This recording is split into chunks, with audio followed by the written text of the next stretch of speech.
Hello, and thanks for joining us this week. We are joined by Laurent Gray and Brandon Kovacs to go over the week's headlines in cybersecurity. First up, we're going to be talking about promptware leveraging Google Calendar invites and how attackers are embedding malicious code inside Google Calendar invites to manipulate AI assistants. Laurent, you want to tackle that one?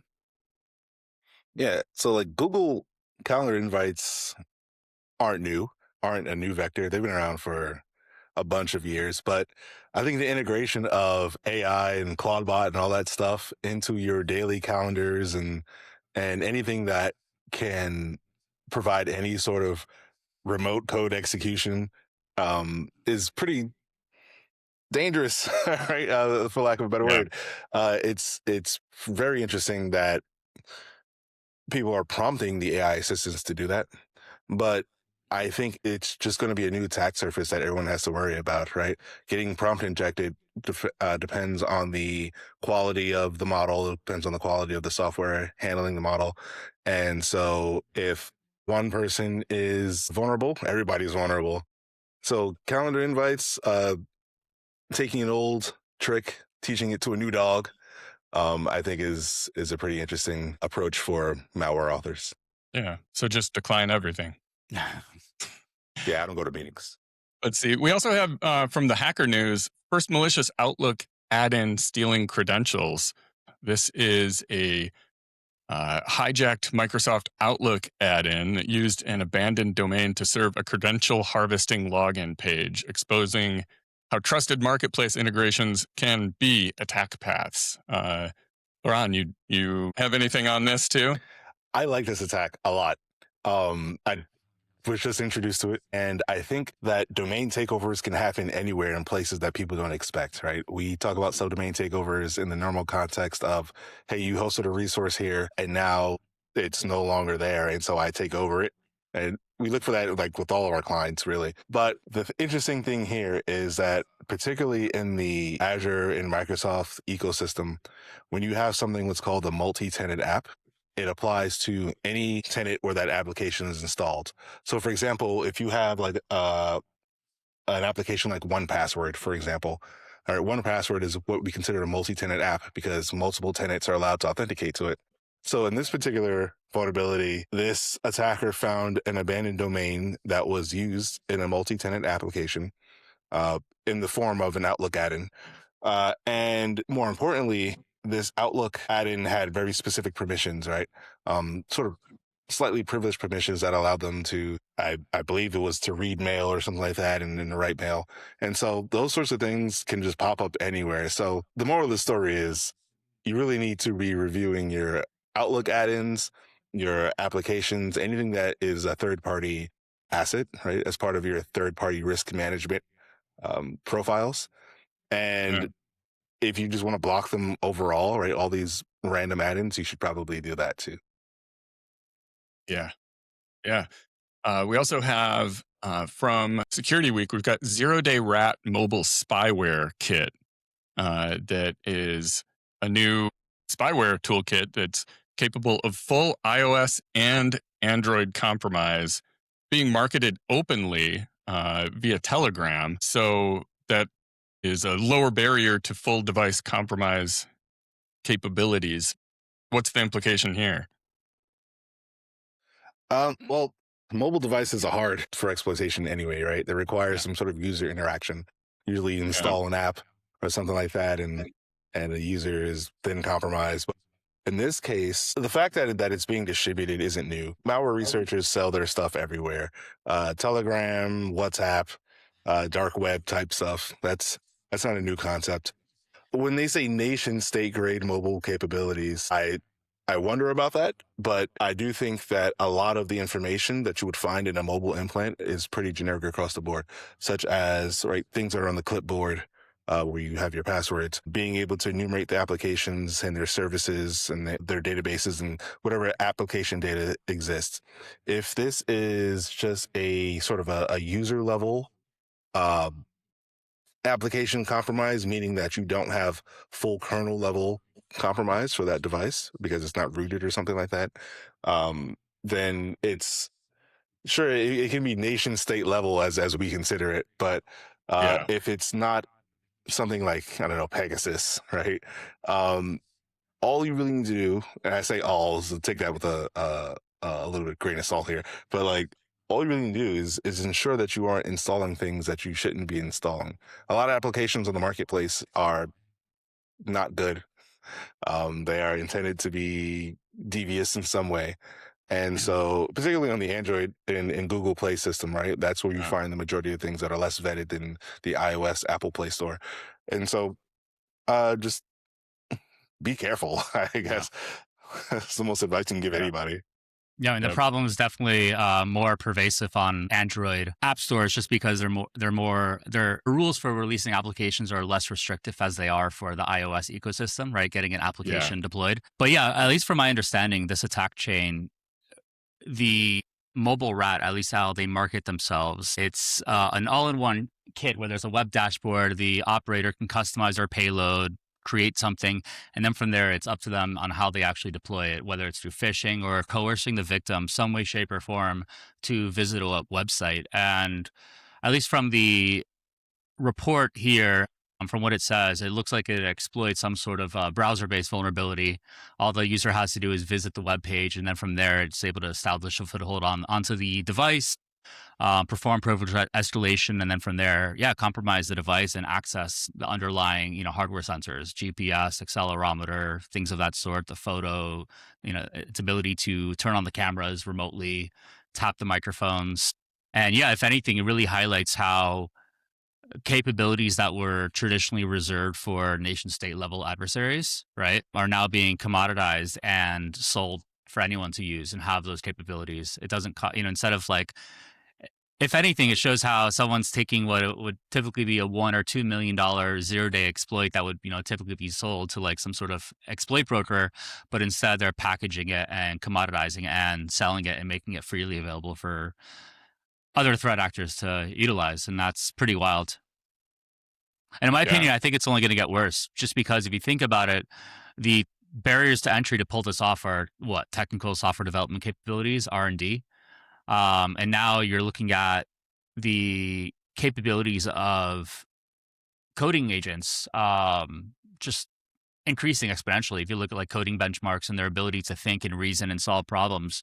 So eventually you're going to get to the point where the cost to create these types of 0-day rats or whatever you want to call them, these mobile spyware kits is going to go down to zero, right? yeah, yeah, absolutely. Uh, we also saw this week AI assisted deepfake CEO and Zoom scam. Brandon, I assume you know a little bit about this. This is a North Korea linked group that used AI generated executive impersonation and spoofed Zoom calls to socially engineer targets into running malware under the guise of troubleshooting. What's going on there?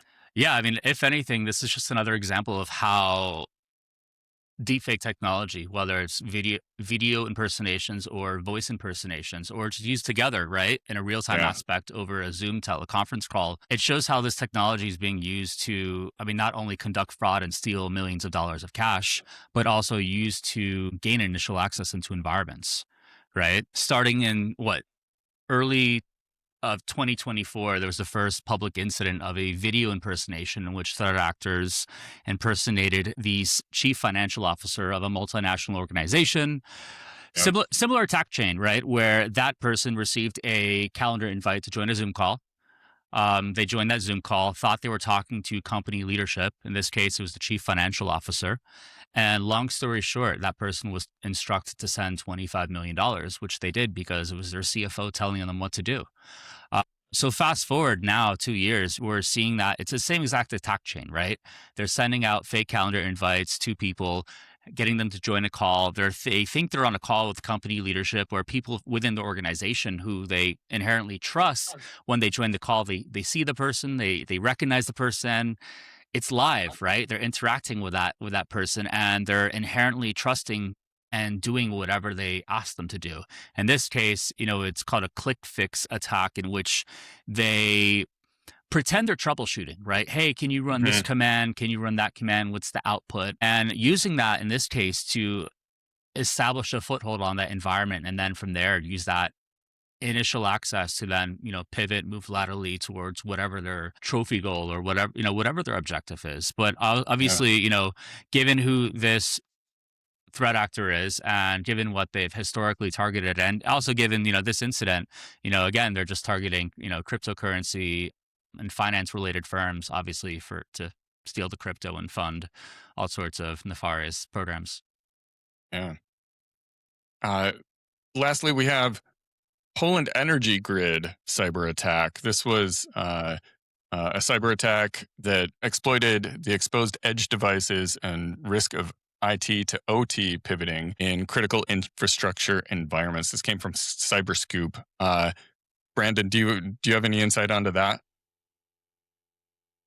Laurent and I have worked on quite a few engagements together where the core problem has always been segmentation, right? Segmentation between the corporate environment into these sensitive environments. Your operational technology environment. In this case, this example, it controls what? The Poland energy grid.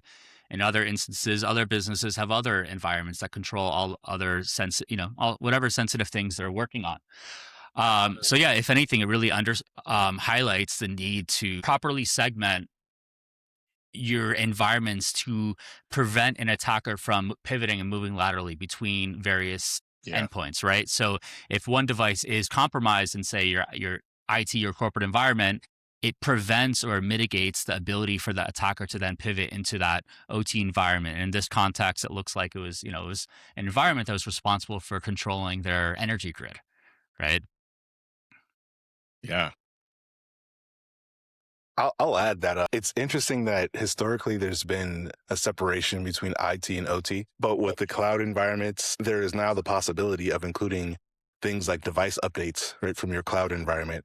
And so the landscape has changed, right? Azure has one, I believe AWS has one as well, where you can literally provide an update over the air to all of a significant number of your IoT devices. Not all of them, not all brands are supported. But that level of convenience is definitely a downgrade in segmentation. Yeah. And so that's also something to look out for. Yeah, absolutely. And also segmentation between, in this case, yeah, it was an edge device. It was the device connected to the internet, right? It was publicly, in a way, yeah, it was publicly exposed.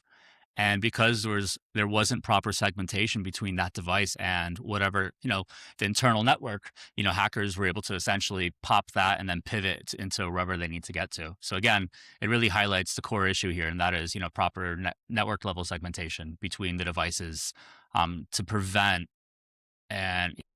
someone from essentially moving between environments. And we also actually have from the record, we saw nation state hackers using Gemini. This is state-backed threat actors that are leveraging Google Gemini AI to accelerate recon and refine malicious activity, reducing the time it takes to identify and exploit. What do we know about that? If anything, it's another example of how LLMs are being used by threat actors to conduct offensive security engagements. You had an incident a few weeks ago in which an APT group out of China, I believe, was using Claude code to automatically conduct reconnaissance, perform exploitation, perform any sort of post-exploitation activities, gaining situational awareness, looking for things on the device, and then using that to automatically pivot and move laterally. And they were able to do this to a number of organizations. So if anything, this really highlights how large language models are going to be used for that purpose. Thankfully, in this case, if you think about it, they were using a frontier model. So if you think about it, all the API calls, anything that's being done, any sort of usage of those LLM models is being monitored by, say, Gemini, or in the case of the Claude incident, by Anthropic, right? So we're able to monitor and notice when these things are happening. But I think, if anything, the greater risk is when you look at these open source and open weight models that anyone can publicly download and run locally on their own systems. You don't have that level of oversight. You don't know when people are using them because there's no API calls being made, right? Or at least the inferencing. So yeah, it's a really wild time we live in. This is only the beginning, especially when you look at the future, agentic AI, how LLMs are the brains for running these sort of operations, and shows how these things are being leveraged and used to automate attackers' abilities and enhance and augment that, so they operate at a greater degree of efficiency. Yeah. Well, thank you guys for joining. This has been fun. What did we learn today? We decline calendar invitations. Don't click goofy links. Verify it is your CFO. It's really the security basics that keep popping up. Segmentation, stuff like that continues to be the core of it. So, thanks a lot for sharing your insights today, gentlemen. Thank you for having us. Yeah, no problem.